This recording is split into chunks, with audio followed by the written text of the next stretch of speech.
does this feel a little bit different from the media days you're used to? They made me do something with NBA TV. I don't think I've done that before. Nah, it's all relatively the same. Speaking of that, the national TV games this year are way up for the team, but especially national TV games here in Sacramento, kind of showcasing the fans. You've talked about the fans a lot and just the atmosphere a lot. Is there a sense of pride in that, knowing that the NBA kind of wants to showcase that more? Yeah, definitely. I think we had like one or two scheduled last year. I think we fell into like an extra one. I think the one against the Knicks was an extra one. It's cool that we actually start the season off with those nationally televised games. I think it was great for people to see us, even those games, and then in the playoffs. So I think it's an exciting time. I think a lot of people are happy that the Kings are kind of back, and we want to continue to build off the momentum that we had last year. Yeah, and it always seemed like the weight of the playoff drought kind of was on your shoulders. And now that it's gone, I just wonder how much the kind of the gravity of expectations is different from the feeling that you guys had here before. I mean, we have high expectations for ourselves. Like we all want to win a championship. I think that's our next goal. Your next goal isn't to just get out of the first round. Like, you don't get anything for that. So for us, that's our next step. That's what we want to achieve as a team. And I'm sure everybody in here has obviously individual goals, but I think they all stem back to us being a better team. So that's what we're worried about. That's all we're worried about. And we're trying to come in from day one, and we're trying to achieve that goal. Was this one of the more enjoyable off seasons you've had as an NBA player? I enjoy all my off seasons. It sounds like. What do you want to do this season? I mean, individually, we know team-wise you want to make the playoffs again, but you have improved every year this year. What will we see different this year going into this season? I mean, I think a lot of last year. I mean, obviously there are times where I have to create for myself. There are times where we have guys like Domas and HB creating for us as well.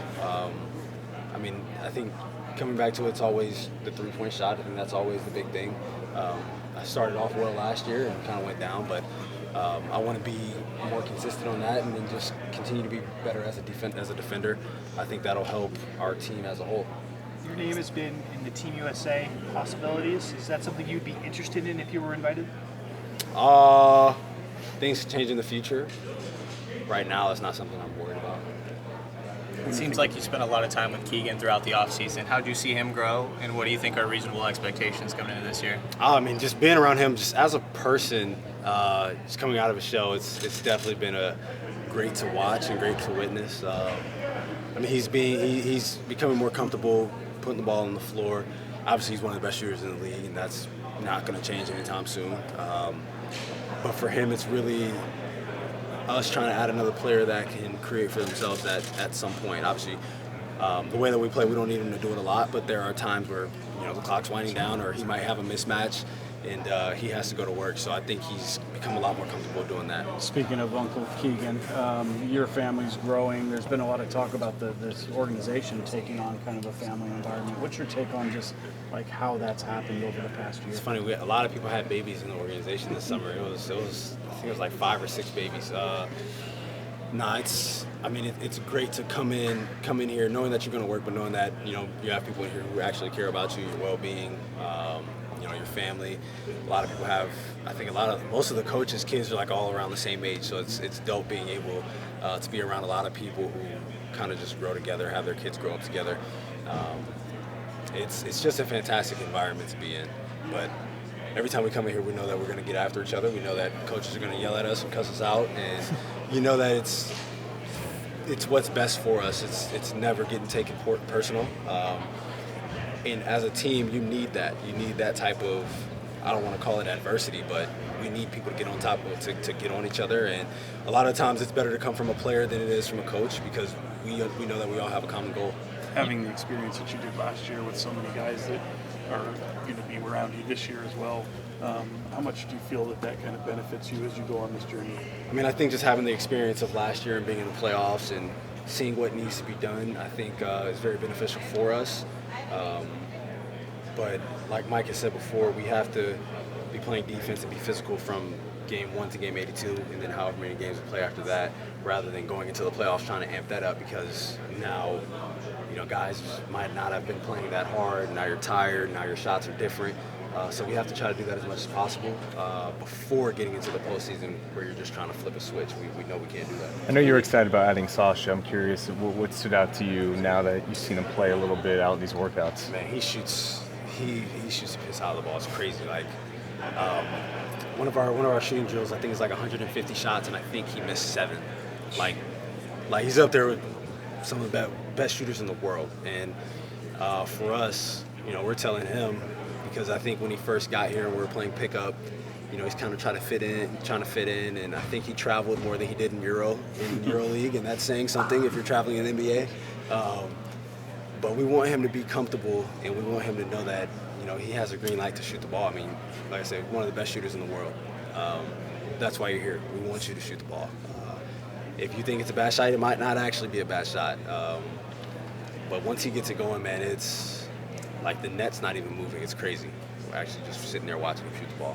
What's the next step for you, do you think, in terms of elevating your game and even just your place in the league? I know you're not necessarily concerned about that stuff, but I would imagine that you view this as an opportunity to maybe put your flag in the ground, so to speak. I mean, for me, I think it's just consistency.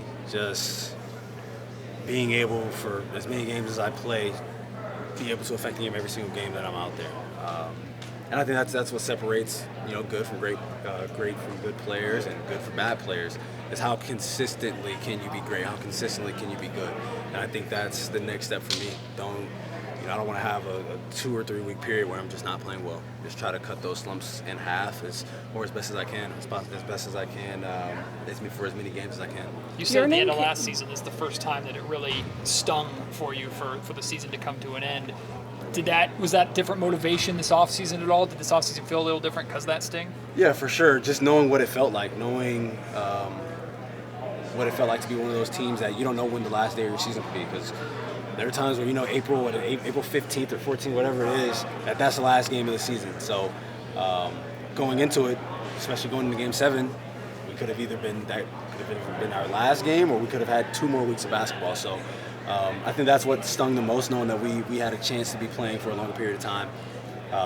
But at the end of the day, I feel like it helped us, and it motivated us even more. And I think with us bringing back most of the same guys, and really our same rotation back, I think it helped all of us. Do you encounter a lot of people that bring up Game 7 or even just that series overall, or your injury, that you playing with the injury that you had? On Twitter. No one's just said it to me, but I mean, just going around the city, because I was here most of the summer. But just fans talking about the series. I think even though we lost, I think they enjoyed it. Obviously, it's been a long time since they've been able to play against the same team for however many games. So it was good and bad. I'm great that we experienced that, but we know that we want to be better than that. When did your finger start feeling right again? I was able to work out with my shooting the ball maybe 4 weeks after that last game, after Game 7. So it wasn't too bad. I'm perfectly fine now. About the upcoming Olympics, your name came up a lot in the buzz. What do you think that roster is going to look like, and what are your impressions looking ahead to the Olympics? I have no idea. I'm trying to think of a nice way to put this. Right now, in this very moment, I really don't care what's going on with Team USA. That's not on my mind at all. Like I said, in the future it could change, but as of right now, I'm not thinking about it. De'Aaron, with the league's stance on load management, especially with the marquee players, and you being one of the marquee players, do you feel any added pressure to play? How many games I played last year? I was having brain. Anybody know the number? I think I played like 70. Yeah. 70. Yeah, I missed at Cleveland. I missed home here twice. Two of the games shouldn't count because I had a baby. Yeah, I had a baby. San Antonio. Yeah, that was not. I missed New Orleans. I missed 2 New Orleans games, one here, one there. I missed at Indiana, New York. Okay, so New York, Cleveland. That's 5. Did you miss Is the that last it? game of the year? No, I played the first half. It's okay. So I'll count that. So let's go 5.5. so I'll play like 76.5 games. That ain't got nothing to do with me. Thanks, everyone. Appreciate it. Appreciate it.